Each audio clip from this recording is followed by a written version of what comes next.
Halo teman-teman, terima kasih sudah klik video ini. Apa kabar kalian semua? Semoga dalam keadaan yang sehat dan bahagia. Di sebuah rumah kontrakan di Jalan Rimbo Tarok, Gunung Sari, Kecamatan Kuranji, Kota Padang, Provinsi Sumatera Barat, tinggal sebuah keluarga yang terdiri dari sang suami bernama Daswanto berusia 32 tahun, istrinya bernama Nanda Kurnia Putri berusia 23 tahun, serta kedua anak mereka yang masih kecil. Daswanto dan Nanda membuka usaha rumah makan kecil yang tak jauh dari kontrakan mereka. Usaha rumah makan itu pun menjadi penghasilan utama mereka guna keberlangsungan hidup. Seiring berjalannya waktu, karena cukup kewalahan menjalankan usaha dan mengurus anak sekaligus, Nanda pun menghubungi ibunya yang bernama Sri Hamdani berusia 46 tahun. Nanda curhat kepada ibunya itu tentang dirinya yang kewalahan dan capek menjaga rumah makan sambil mengurus anak.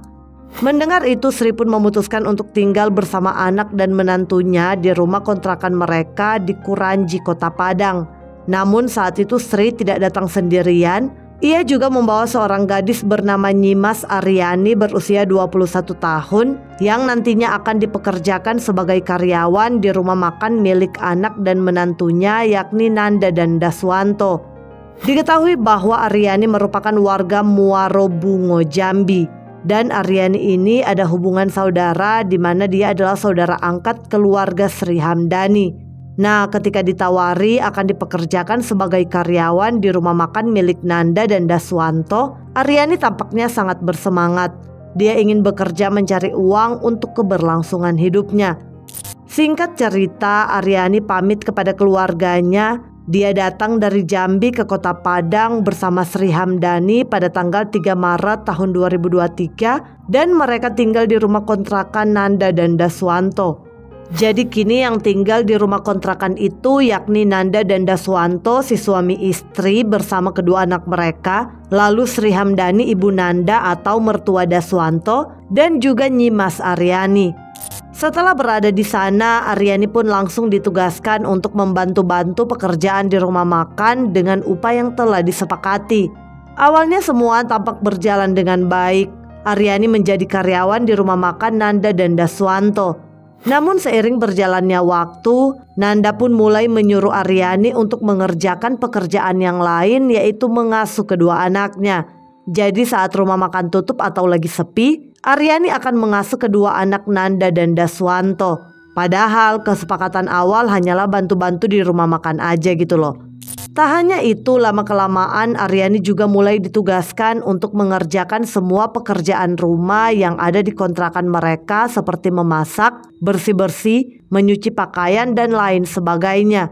Dari sini mulai terlihat bahwa Aryani yang jauh dari keluarga kandungnya itu mulai diperlakukan seenaknya oleh satu keluarga Sri Hamdani. Sehingga status Aryani yang awalnya karyawan di warung makan mereka kini menjadi asisten rumah tangga. Dan dari sinilah awal penderitaan Nyimas Aryani yang akan merenggut nyawa gadis muda tersebut. So guys, selama berada di Kuranji, Kota Padang, satu keluarga ini mengatakan kepada tetangga sekitar bahwa Aryani merupakan adik kandung dari Nanda. Dan para tetangga yang tidak tahu persis seluk-beluk keluarga itu percaya-percaya aja. Padahal Nanda memang memiliki adik tapi bukan Aryani, melainkan seorang pemuda bernama Solihin Mustaqim berusia 20 tahun. Namun Solihin ini tidak tinggal bersama ibu, kakak, dan kakak iparnya. Ia tinggal sendiri di Ganting Parak Gadang, Kecamatan Padang Timur. Namun tak jarang Solihin akan berkunjung ke kontrakan kakaknya dan kakak iparnya, apalagi semenjak Sri Hamdani ibu mereka tinggal di kontrakan kakaknya itu. Solihin pun menjadi sering berkunjung untuk bertemu sang ibu. Kemudian seiring berjalannya waktu, rumah makan milik Nanda dan Daswanto mulai sepi pelanggan yang membuat penghasilan mereka juga tidak maksimal. Padahal penghasilan rumah makan tersebut menjadi penghasilan utama keluarga mereka. Karena tekanan ekonomi yang mulai menghampiri, dalam pikirannya yang bengkok, Nanda dan Daswanto suaminya mendapatkan sebuah ide untuk menyuruh Aryani menjadi seorang pengemis atau minta-minta di lampu merah sambil membawa anak kecil. Awalnya tentu saja Aryani menolak hal itu. Dia tidak ingin menjadi pengemis karena tujuan awalnya untuk bekerja sebagai karyawan di rumah makan mereka. Tetapi Nanda dan keluarganya terus memaksa Aryani hingga melakukan kekerasan, sehingga terpaksa Aryani pun menjadi pengemis di lampu merah. Di titik ini Sri Hamdani, ibu Nanda, juga mendukung ide dari anaknya untuk menjadikan Aryani sebagai pengemis guna membantu perekonomian keluarga mereka. Sri sama sekali tidak merasa kasihan kepada Aryani, si gadis polos yang ia bawa dari Jambi itu. Sri juga tidak peduli dengan Aryani, dia lebih peduli dengan kondisi anak dan menantunya yakni Nanda dan Daswanto. Sejak saat itu Aryani pun terus dipaksa mengemis oleh satu keluarga itu. Sehari-hari Aryani akan pergi mengemis dan uang yang didapat kemudian disetorkan kepada mereka. Selain itu Aryani kerap kali disiksa oleh Sri, Nanda dan Daswanto jika ia tidak membawa uang yang cukup saat mengemis. Karena memang setiap mengemis keluarga itu memberikan target berapa banyak uang yang harus Aryani dapatkan setiap harinya. Perlakuan kasar yang dilakukan oleh ibu, anak dan menantu itu kepada Aryani berupa dipukul, ditinju, hingga ditendang, dan ada juga beberapa kali Aryani dipukul menggunakan alat seperti kayu maupun ikat pinggang. Selama berbulan-bulan Aryani hidup dalam penderitaan di rumah kontrakan keluarga tak berperi kemanusiaan itu. Tak hanya Sri, Nanda dan Daswanto, Solihin Mustaqim, anak Sri atau adik dari Nanda, juga beberapa kali ikut melakukan penyiksaan terhadap Aryani berupa tendangan serta bentuk kekerasan fisik lainnya. Dan yang lebih gilanya lagi, Solihin juga mulai menggauli Aryani dengan penuh gairah berulang kali. Ketika hasratnya muncul, Solihin tak segan datang menjemput Aryani untuk digauli di tempat tinggalnya. Tercatat bahwa selama beberapa waktu Solihin telah menggauli Aryani sebanyak 6 kali, yaitu 5 kali di tempat tinggalnya dan 1 kali di dalam mobil.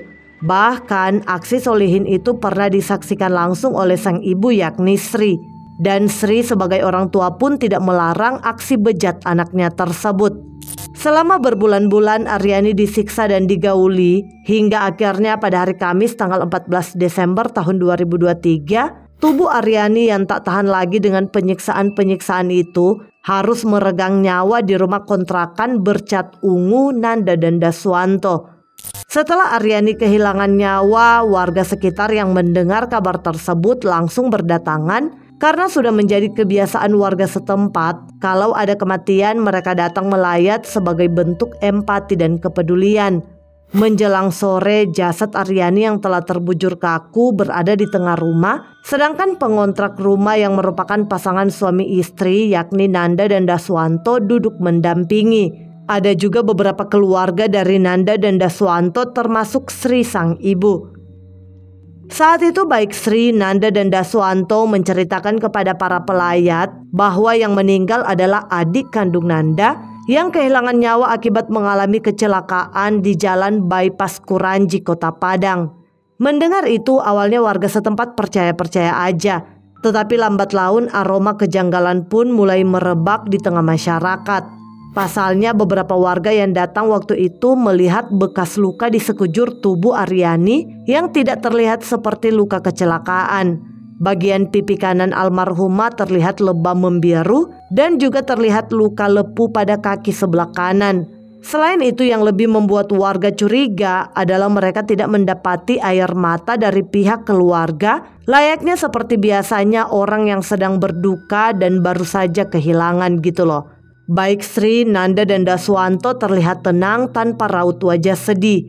Kalau memang Aryani adik kandung Nanda, kenapa Nanda sebagai kakak bahkan Sri sebagai ibu tidak menangis? Atau minimal kelihatan sedih. Apalagi kan mereka mengaku Aryani itu mengalami kecelakaan yang artinya meninggal secara mendadak.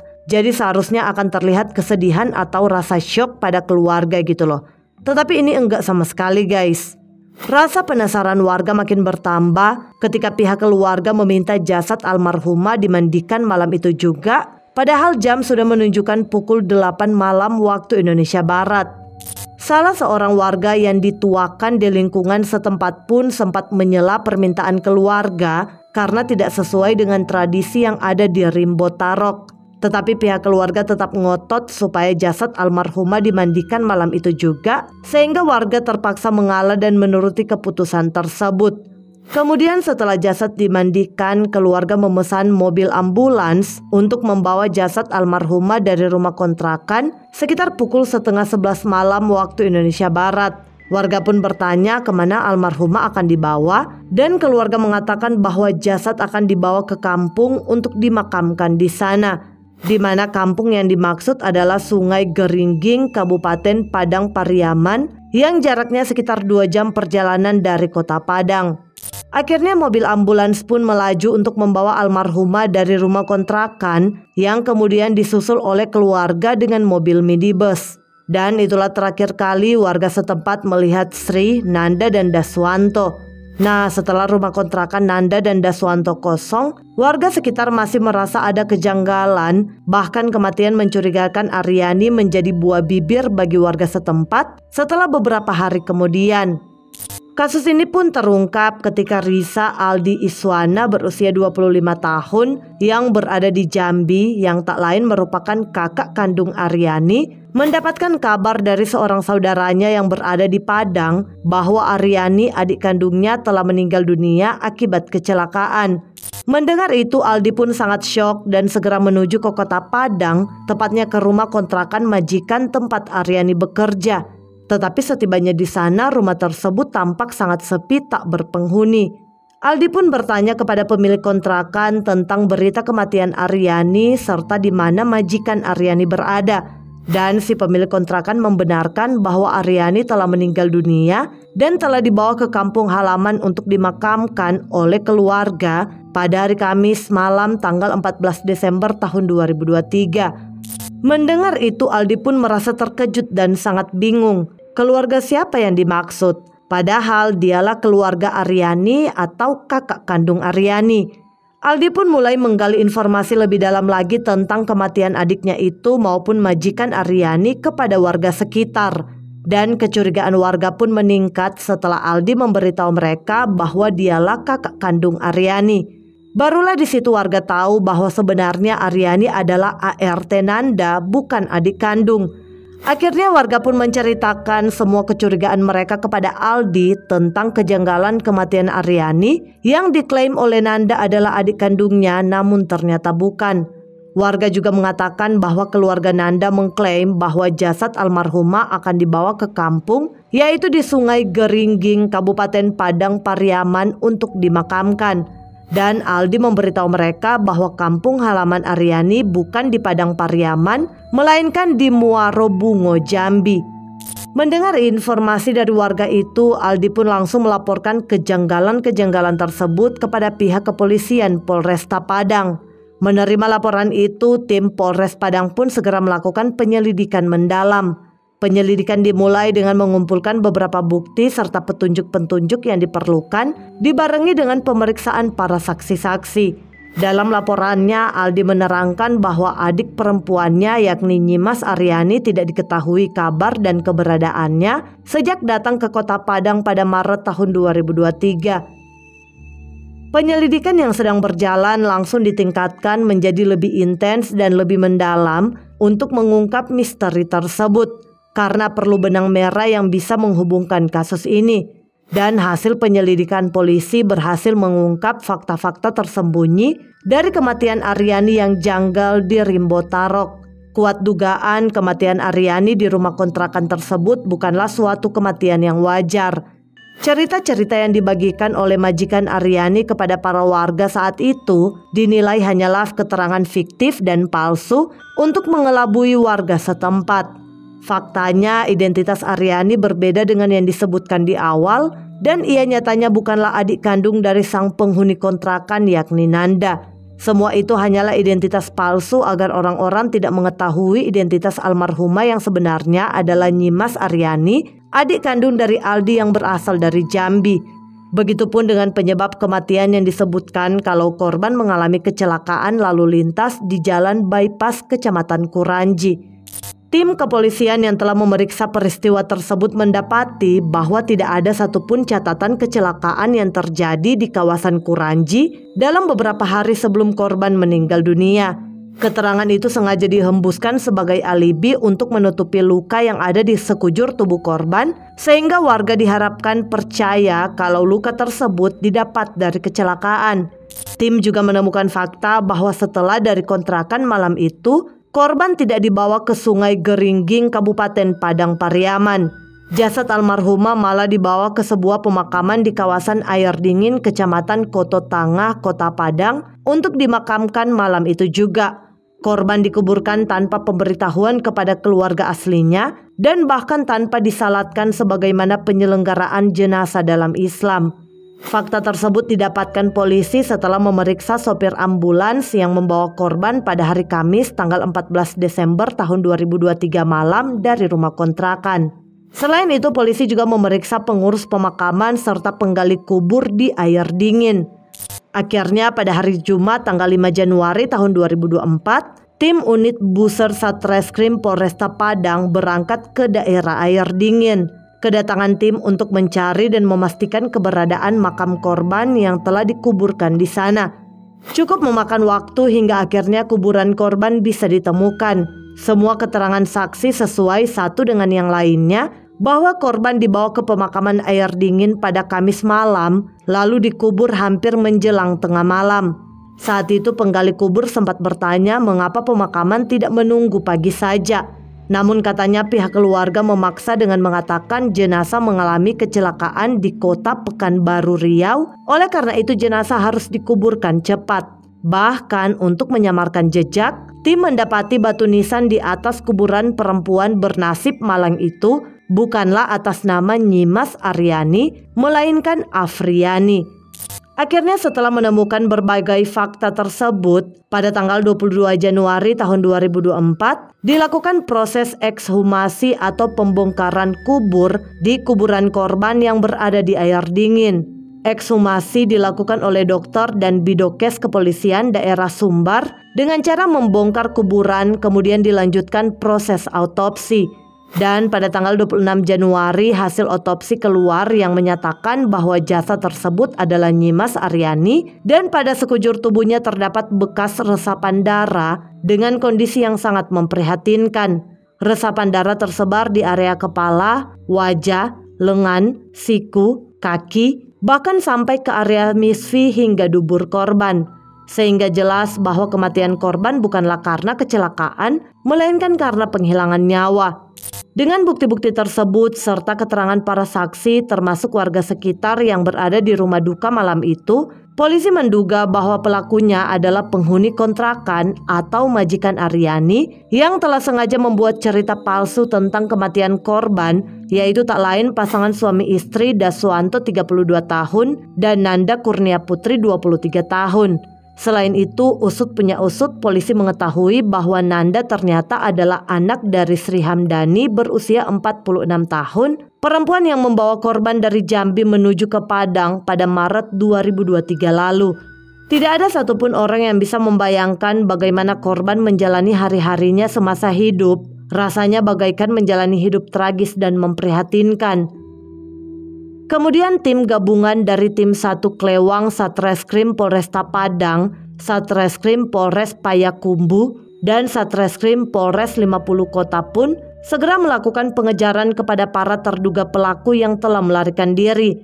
Dan setelah kurang lebih 2 bulan lamanya para pelaku buron, akhirnya pada tanggal 17 Maret tahun 2024, tim kepolisian berhasil menangkap para pelaku di tempat-tempat yang berbeda, di mana ibu dan anak yakni Sri dan Nanda ditangkap di kawasan Simpang Balai Baru Kecamatan Kuranji, sedangkan Daswanto suami Nanda ditangkap di salah satu warung makan di kawasan Batang Anai, Padang Pariaman. Ketiga pelaku pun dibawa ke Polresta Padang guna dilakukan pemeriksaan lebih lanjut. Dan kepada polisi, ketiga pelaku mengakui perbuatan mereka yang telah melakukan penyiksaan kepada Aryani hingga korban kehilangan nyawa. Dan Daswanto mengaku hal itu mereka lakukan karena kesal dengan korban yang tidak bisa dilarang dan susah diatur. Selain itu, pernah satu hari katanya Aryani menuduh Nanda istrinya membuat data palsu sehingga Nanda sempat dipanggil oleh polisi. Namun yang jelas Daswanto mengaku mereka pun menjadi sangat emosi kepada Aryani yang berujung mereka melakukan kekerasan hingga korban meninggal. Mendengar keterangan pelaku itu, tim kepolisian tidak percaya dan menduga bahwa itu hanyalah alibi para pelaku untuk membenarkan tindakan kekerasan mereka terhadap korban. Sebab saksi lain menerangkan kalau Nyimas Aryani memang sering mendapatkan tindak kekerasan. Kemudian dalam penyelidikan ketiga pelaku terungkap bahwa ada satu pelaku lagi yang belum ditangkap, yakni Solihin Mustaqim berusia 20 tahun yang tak lain anak dari Sri atau adik kandung Nanda. Dan pria itu berhasil ditangkap di Koto Baru, Kota Payakumbuh pada hari Minggu tanggal 24 Maret tahun 2024. Kepada polisi, Solihin mengakui perbuatannya yang pernah ikut menyiksa korban, bahkan menggauli korban sebanyak 6 kali. Dan dalam aksi pemerkosaan tersebut pernah disaksikan langsung oleh ibunya yakni Sri. So, akhirnya atas perbuatan keji mereka itu, para pelaku pun terancam dijerat pasal 35 ayat 3, junto pasal 338 KUHP, junto pasal 340 KUHP dengan ancaman hukuman penjara seumur hidup atau hukuman mati. Oke guys, sekian dulu ceritaku. Sampai jumpa di video selanjutnya. Bye.